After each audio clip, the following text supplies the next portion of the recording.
Can you hear me? Yes. All is good?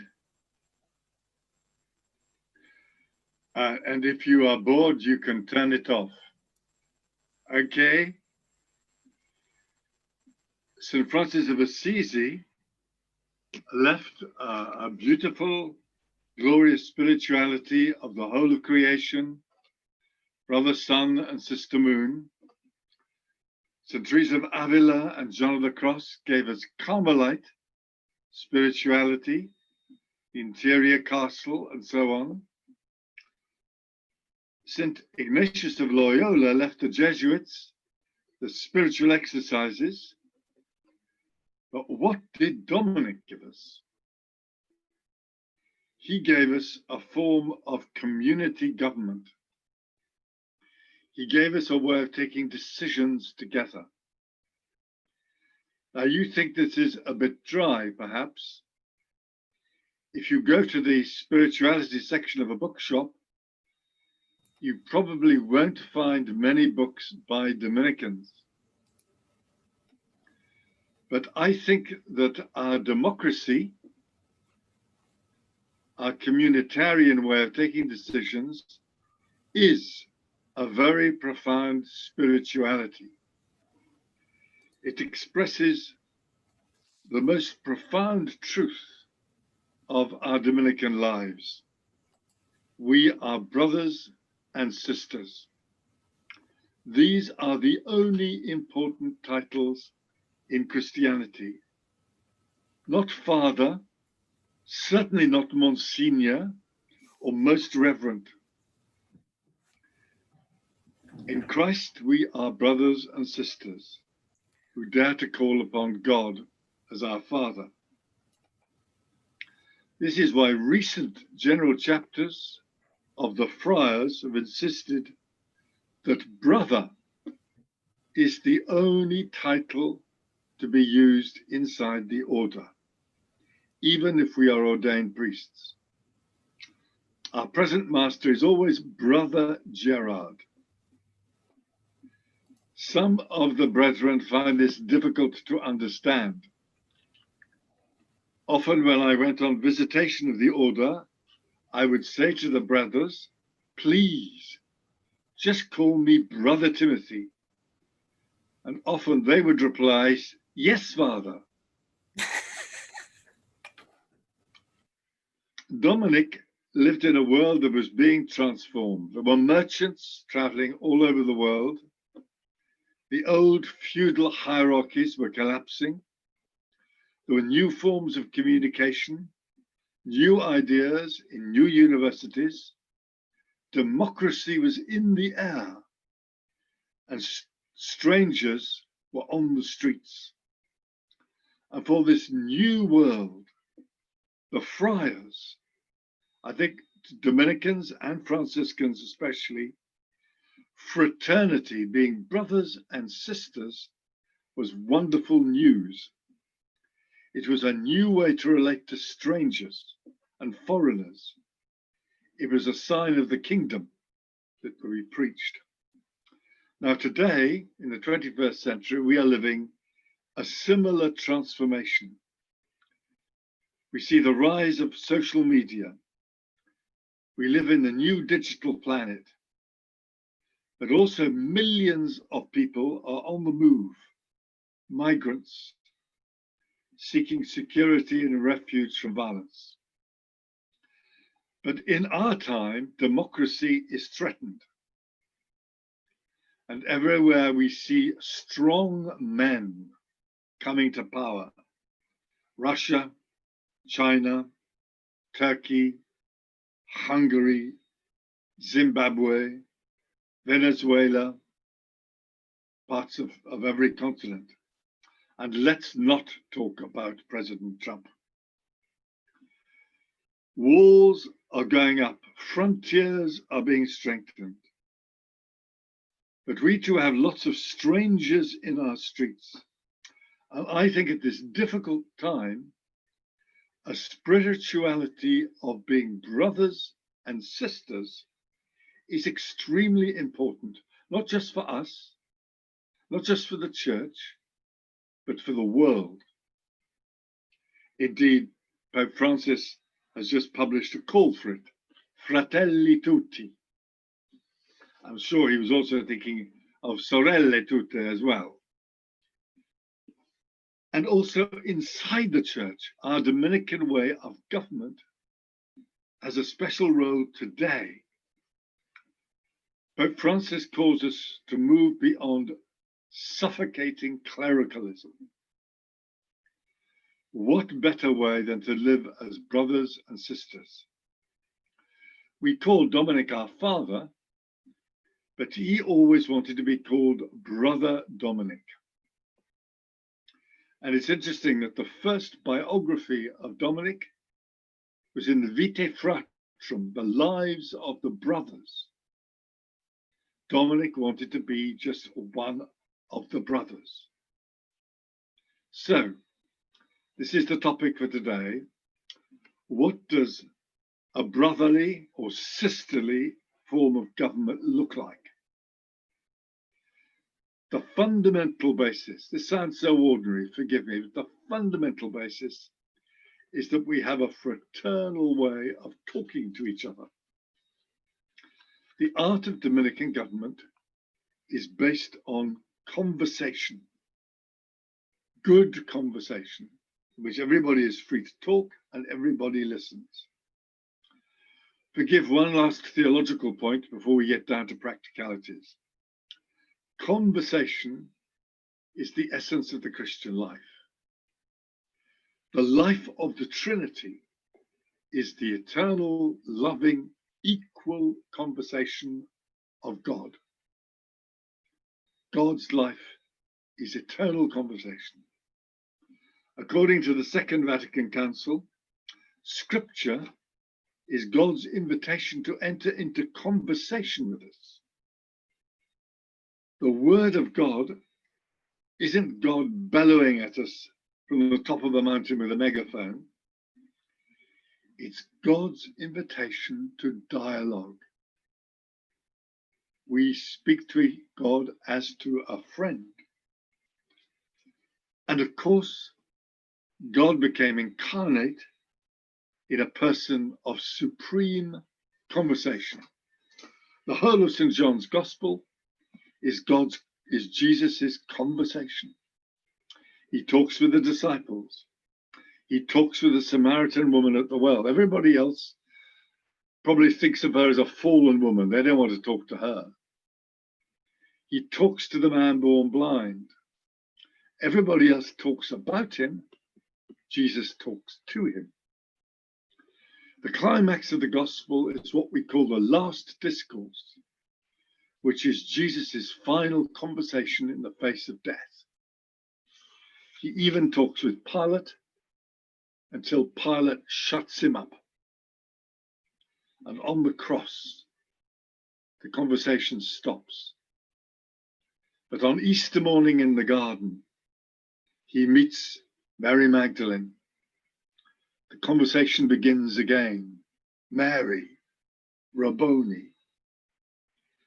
So our government is based on the most fundamental of all Christian activities, life-giving, loving conversation. Now here I was interested in one of the key questions raised by Sister Elvira in her letter to you about the levels of government in the congregation. She wants you to think about the division into provinces, delegations, and communities dependent on central government. It's very interesting that this has been a big concern for the friars too. One of the best things that Fra Carlos Aspiros did as master of the order was to help us rethink exactly this question. And so the brethren decided to simplify the levels of government. We abolished one whole layer of government, what's called the general vicariates. So here is the question, which I suspect is a big question for you today. How do these levels relate to each other? There is the Jesuit model, if I understand correctly. It's top down. Each level receives its orders from above. The Superior General and his council transmit orders to the provincials, and the provincials give orders to the communities and their superiors. It's a bit more complex, I know, but that's the essence. The Dominican model is fundamentally different. Each level should take responsibility for the decisions which belong to them.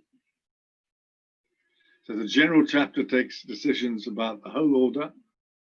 The provincial chapter and council take decisions about the province, and each community takes decisions about its own life and mission. Now, you won't believe me. I'm not saying that one system is better than another. They each have strengths and weaknesses. The Jesuit model is more efficient, and our model is more fraternal. The church needs both. As we say in English, variety is the spice of life. Now, some Dominican sisters actually work more on the Jesuit model with a more centralized decision making. But I don't know about you. If that's how you work, you might want to reflect on whether you want to change a bit. Now, visitations are the essence of our government. I don't know whether they are with you. As Master of the Order, I spent 8 months a year on visitation of the provinces. It's basically 6 weeks abroad visitating, 2 weeks at home, 6 weeks abroad. It was extremely tiring, but it was necessary because we're in more than 100 countries. And during these visitations, I spent half an hour alone with every brother. Now, one of the main duties of the provincial in our system is to visitate each community at least every other year, and every community of formation every year. But this is the crucial point where I think of Dominican life. The point of the visitation is not to take decisions about the brethren. Unless things are going badly wrong, the Master of the Order did not visitate the English province to take decisions about the English brethren. That would be the Jesuit model. No, for us, that's what the English brothers should do. And the English provincial doesn't visitate my community in Oxford to take decisions about what we ought to do. That's our responsibility. The point of a visitation is to help us take good decisions ourselves. And so on a general visitation, I would ask, are the brothers having good conversations about what needs to be done? Is anybody being left out and marginalized? Are the conversations truthful? Do we turn a blind eye to what is happening? Are we courageous? Are we motivated by faith, hope, and love? Is the province united, or is it divided by party politics? So usually the question is not, what should you do? It's how can you take better decisions? How can our democracy work better? And that depends on the quality of the conversations we have with each other. So a lot of my visitations of the provinces when I was master was hanging around, listening to the brothers, chatting in the kitchen over cups of tea, chatting late at night over glasses of whiskey, which I expect you drink less of than the brothers, joking, sharing stories, conversation is the oxygen of our lives. So for us brothers, a lot of government is about helping us to talk to each other honestly, compassionately, bravely, and with hope for the future. Now, sometimes I had to intervene strongly. In one African province, the tribal divisions were so strong that I had to lay down a process of reconciliation. I had to ordain that for the next 6 months, every community would debate the following issues, and then in 6 months' time, there would be a provincial assembly attended by all the brothers. So I suggested 3 possible moderators, and they chose the one they think best. In one Central European province, I had to ask for the resignation of the student master, because the formation was bad. In a Latin American province, which was paralyzed by bad decisions, I had to take direct rule for 1 year to unblock it. But these are exceptions. For 95% of the time, the visitators took no major decisions.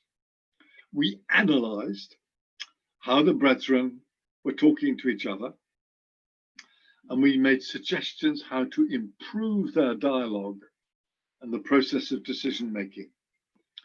So for us, a visitation is like a therapy. It unblocks what stops us talking and listening. It gives people the courage to do brave things. It encourages them when they feel low, and it witnesses to what they do well. Often, it was about being with them in difficult times, tough times. So when I was master, it meant spending time in Rwanda during the genocide, Burundi and Angola during the Civil War, Iraq during the invasions. It meant listening, listening, listening. And at the end of each visitation, I would draw up my impressions of how things were. I would discuss them with the provincial council and invite them to correct me. Then I would go back to Rome and I would write a letter to the province. And every single brother got a copy so that it would be discussed in every community. So, fundamental principle. Good government means helping the sisters to have good conversations. How do we do that?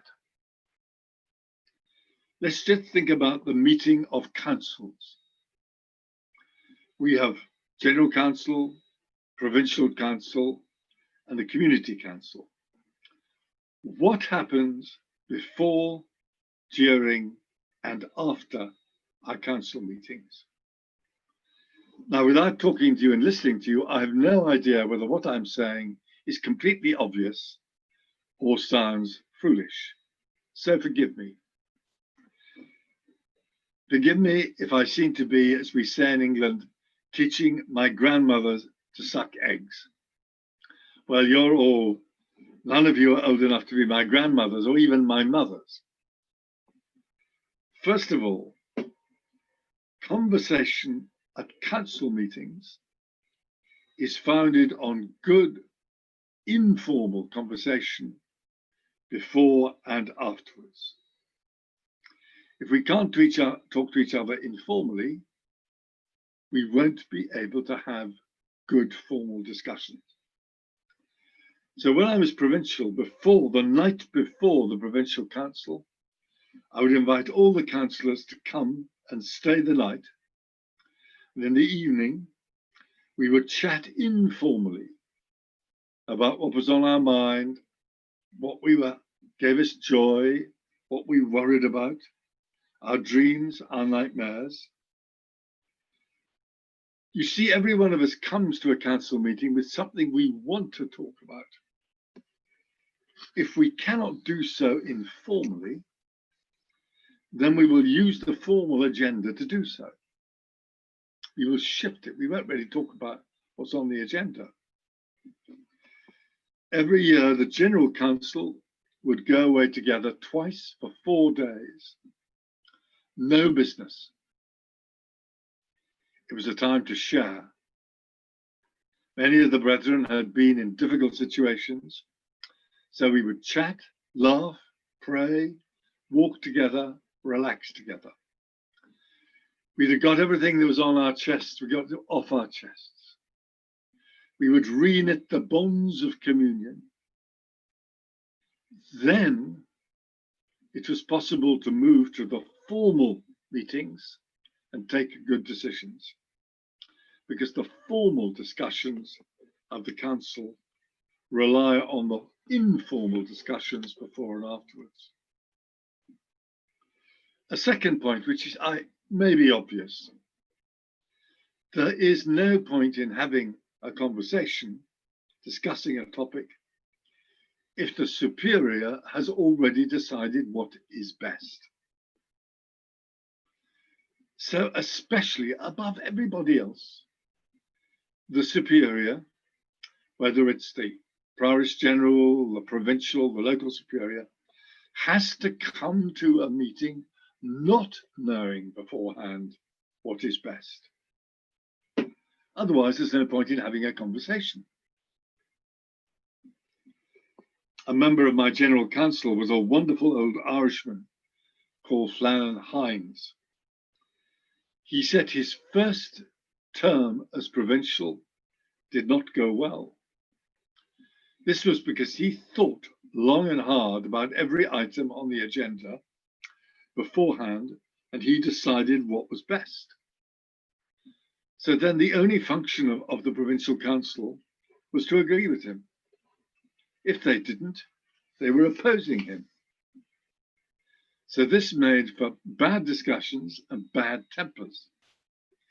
He said the second term went much better because he always went in with an open mind. He was ready to be wrong. A friend of mine called James Allison wrote a book called The Joy of Being Wrong. For a Dominican, it should be a joy to find that you're wrong, because then you can learn something. If you can't accept being wrong, why bother to talk? And the third point is absolutely crucial to Dominican life, is not being afraid of differences of opinion. Disagreement is beautiful. This goes against the grain of contemporary culture. Today, most people tend to live in a bubble with people of the same views, the like-minded. The social media steer us towards people who share our opinions. Look at the United States. You have Republican TV programs, Republican websites, colleges, churches, and the Democrats have their own too.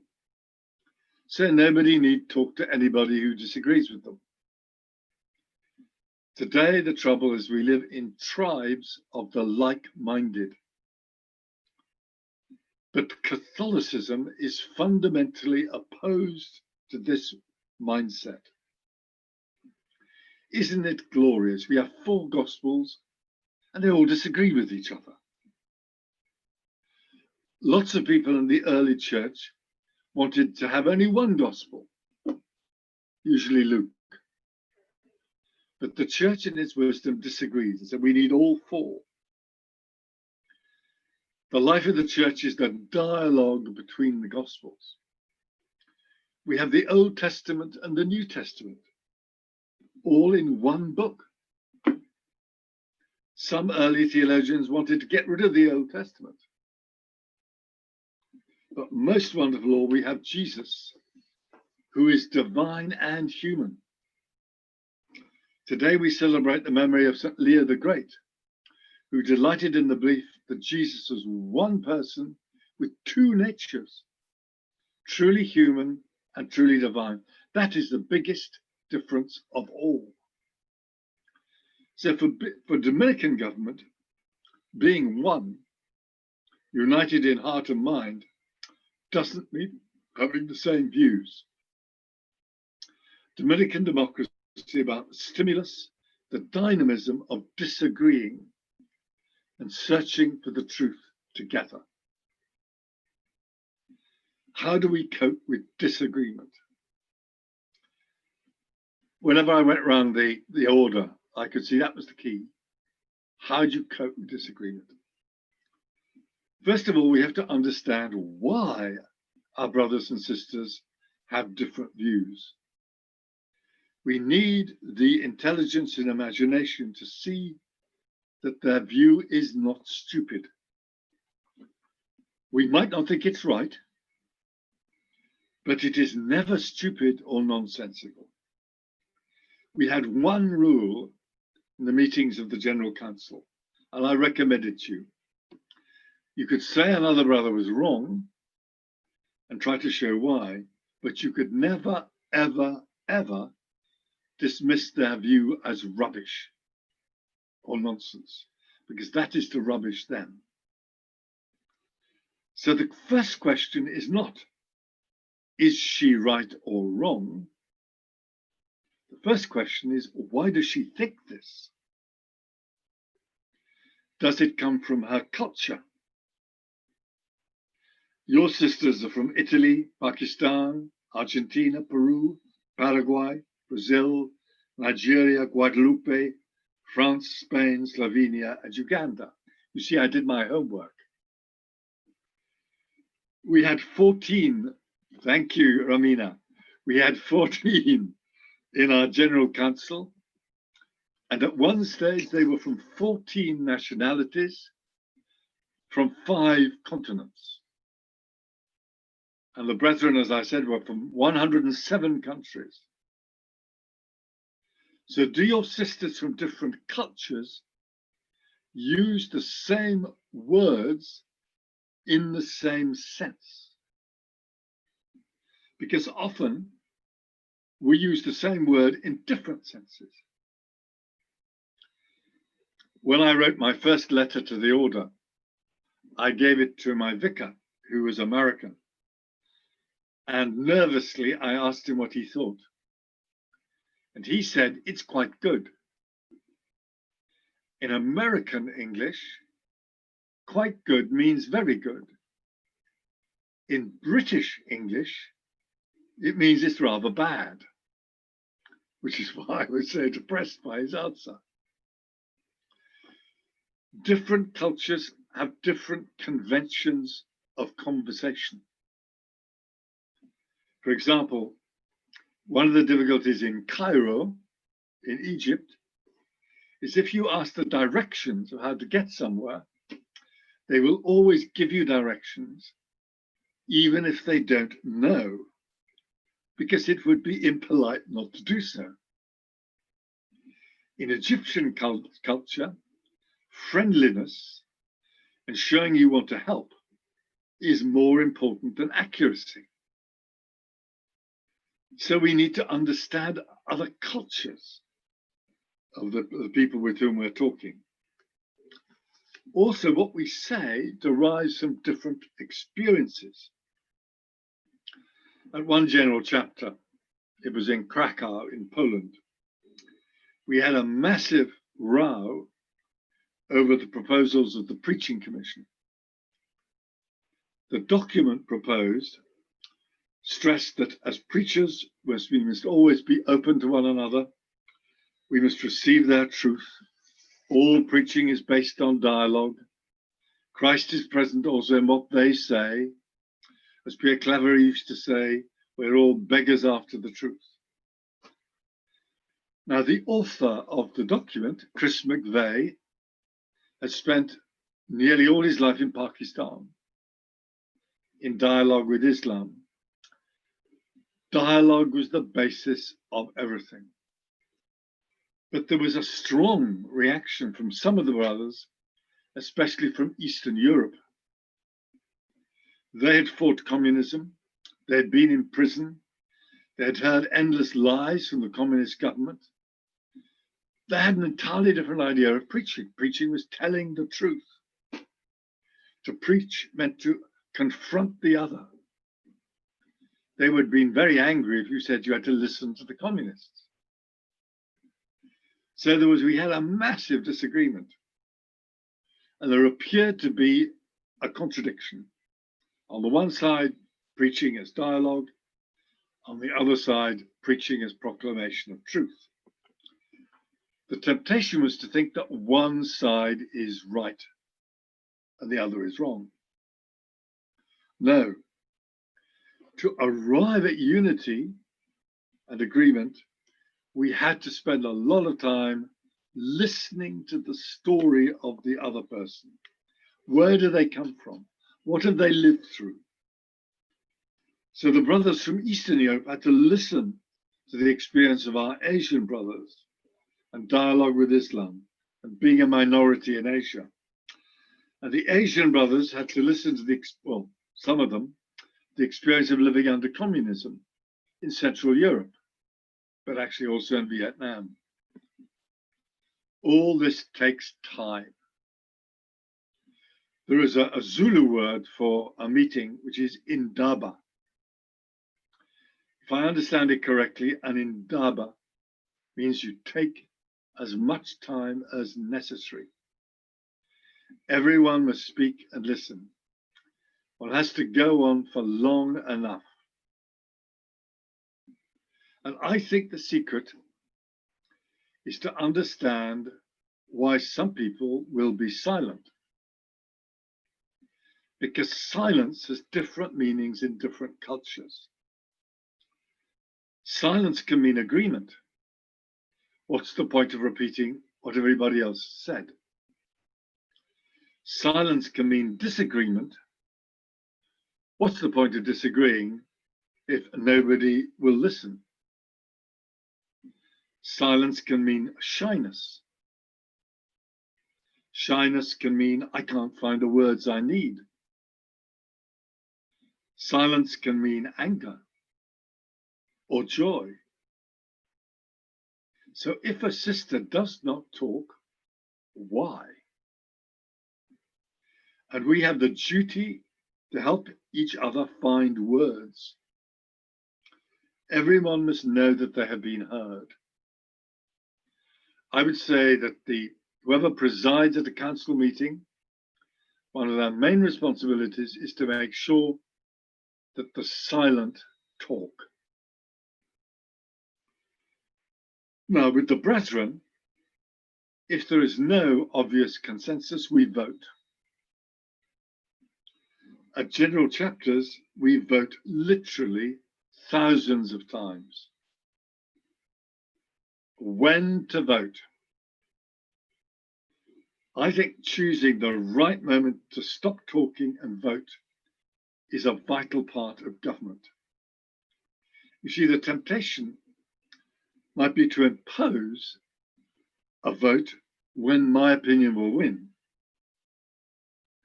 which might mean voting too soon because we fear that somebody else may argue against me,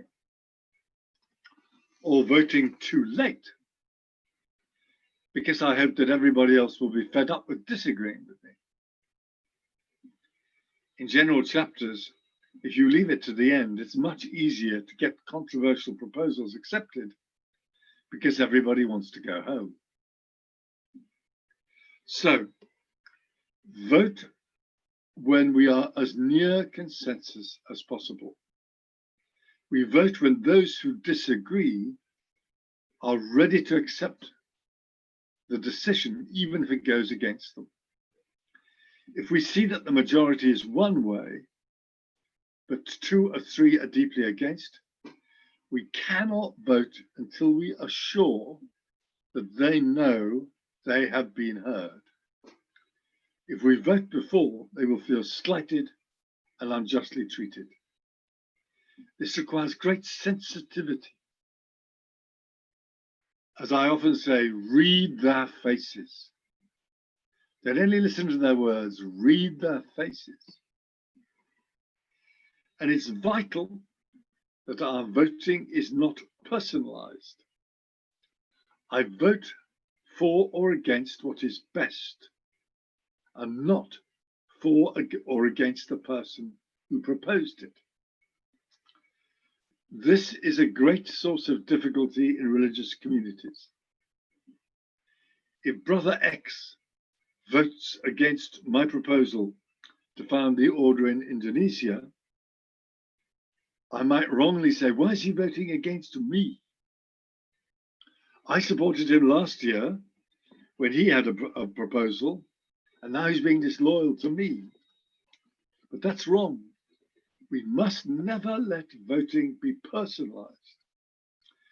If you cannot say to somebody, I disagree with you, you have no friendship. That's why for important issues, the rule is that the vote should be secret. And even on other issues in the General Council, I never looked to see how people had voted. If we voted by hand, which we sometimes did, I would look away. I didn't want to see. It was the General Secretary who counted the vote. So voting can never be based on parties within the congregation. We must not have party politics. You know, all the sisters in favor of Sister Mary vote together on one issue, and all those who are in favor of Sister Dominic another way. That isn't democracy. It's not Dominican democracy, that's war. If democracy is truly Dominican, it's because we're free to vote as we want on every issue. We don't have party political democracy. And finally, after the decision is taken, even if I voted against the decision, we voted for it. To be a brother or a sister means that the decision of the majority is the decision of all. If I vote in the election, I don't know, for a master of the order, even if my candidate does not win, we have voted for whoever is elected. Of course, we can work for a decision to be reversed, but until it is, the decision is the decision of the community, regardless of how I voted. And finally, once a superior has finished a term of office, he or she just becomes one of the community again. Nothing is more destructive than having ex-superiors hanging around trying to use their influence. I know a monastery of Dominican nuns which has been torn apart because all of the ex-prioresses remain powerful. They remain mothers instead of becoming again sisters. So forgive me if what I say sounds obvious, but I do believe that Dominican government depends on the art of civilized conversation. And it's rooted in our belief in a man, in a God who became flesh and blood in someone of conversation. Our government is democratic, but not party political. It's fraternal, brothers and sisters seeking together to know what the Lord wants. Dominic wanted all of the brethren to have a voice because the Holy Spirit is poured on everyone, even those whom I consider wrong. Thank you very much.